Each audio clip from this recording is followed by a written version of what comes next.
What is going on, y'all? St. Charles MMA. So far, I have an 80% prediction rate, and I plan on keeping it up with these predictions for UFC Paris. Let's get it started. Balaji, Oki, Chris Duncan. Oki is the favorite right now. I don't think he's done enough in UFC as of yet for us to make him the favorite. I think there's a lot of hype behind him. I get it, but he did have a split decision with Timmy Kwamba. I just see Chris Duncan being too much for him and taking a decision win. Next up, Nora Cannoli. It's not against Germain, I don't believe anymore. My understanding is now Jacqueline Calvacanti, who I believe will overwhelm Cannoli and beat her by a decision. Could possibly stop her, but I see it being more of a decision win where she just overwhelms her with the striking. Next up, Daniel Perez versus Victor Altamirano. Honestly, just kind of surprised about this matchup, but I see Victor taking this decision win. Superior takedown defense, better striking. Perez is a solid wrestler, but I don't think he's going to be able to get Altamirano to the ground consistently. I think Altamirano is going to be able to mix up those strikes and just outpoint Perez to a decision win. Next up, Eileen Perez, Daria Lesniakova. I actually did a early prediction on this one on my channel, but I believe Eileen Perez is going to take this one by decision. I think that UFC knows what they're doing with Eileen Perez. They see all your comments online. They want to keep her hype going. I think she'll take this one by decision. Daria does have some good striking, but I think Eileen, pretty high takedowns. I think she's going to take her down, probably take her to a decision. Once again, another decision. Ludovic Klein versus Roosevelt Roberts. God bless Roosevelt. He's getting another chance with the UFC, but I think this is a horrible matchup for him. Ludovic Klein looked like an absolute animal in his last fight. I think Ludovic Klein is probably going to TKO this guy in the first or second round, unless Roberts comes out with some profound new skill and training camp and just mindset.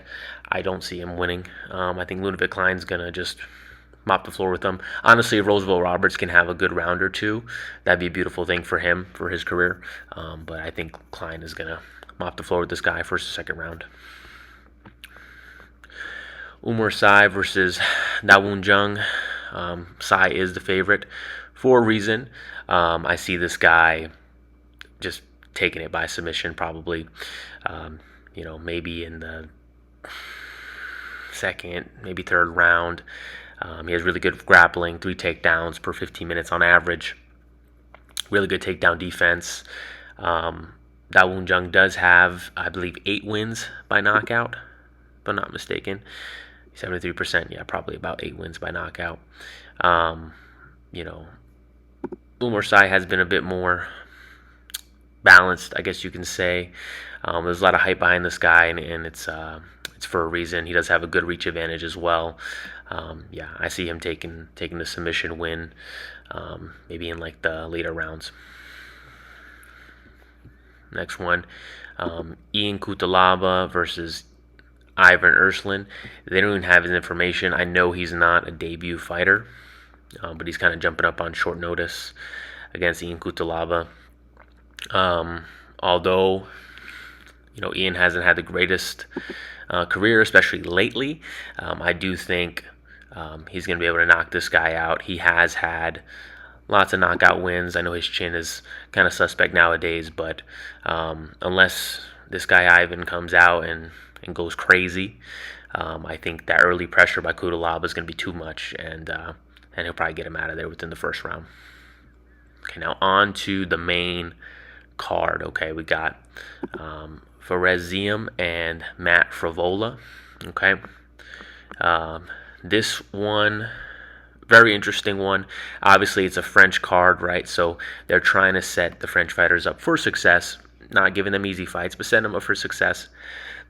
However, I do think Frevola is going to be too much for Fares. I think his pressure, his wrestling, he's going to be able to get him down and really put in some work on him. I think his rhythm is going to be too much for him. The pressure and control, I think he can take out a decision win and do something here.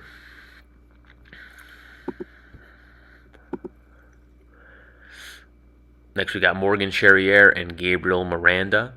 This fight, give me a second here. Yeah, this fight, okay. So, Charrier is a favorite in this fight as well. He's a French fighter, right? So, once again, they're wanting to set them up with these winnable fights for them, fights that can be exciting. He does have some good striking, Morgan does.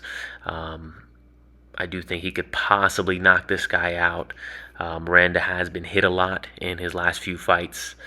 I think if they keep the fight standing, which I think Morgan will be able to do with the 75% takedown defense, yeah, I think he's going to land some heavy shots and finish this fight. Maybe early, yeah, but I think it'll be a good fight, an exciting fight for sure. Good one for the main card. But yeah, I got Morgan by TKO. Next one, Kevin Jette and Bryan Battle. Love Bryan Battle. Watched his season of The Ultimate Fighter. Definitely just cool, interesting guy. I got him winning. I think his pace is pretty crazy. I mean, Jette's no joke either, but I think that Battle's pace, his mindset, I think he's just something different. I think he's going to continually get better. I think we are going to see him get up there in the welterweight division. I don't know if he's going to be a champion, but I could definitely see him getting into the top 10 for sure. Yeah, I think his takedown defense, his ability to keep the fight standing, I think he's going to be a bit too much for Kevin Jette. So I got Brett Battle, but I got it by decision. I don't think he's going to stop him. I think he's just going to bust him up for a few rounds, maybe just outstrike him a bit. Not necessarily a wash, but I think he's going to outstrike him. Brito versus Gomez.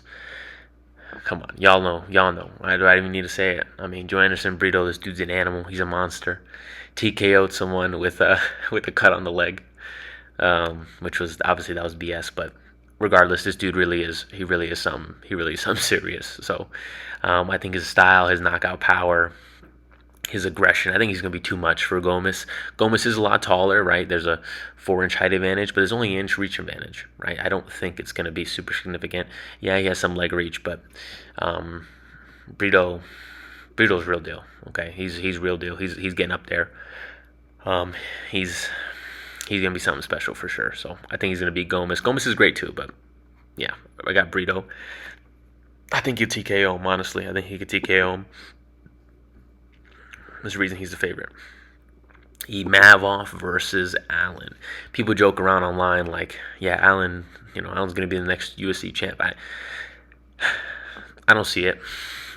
He's not bad. I'm not saying that. Imavov, he's a lot more accurate. He has good takedown defense. I think, Allen's going to try to take it to the ground, but I think Imavov's just going to outpoint him, be real technical, and just take him to decision. Yeah. Because even that fight Imavov had with Cannonier, it was early stoppage, but they were going at it. They were banging. They were throwing hands. But yeah, I think Allen doesn't have that same kind of striking that Cannonier has. He's not on that same level.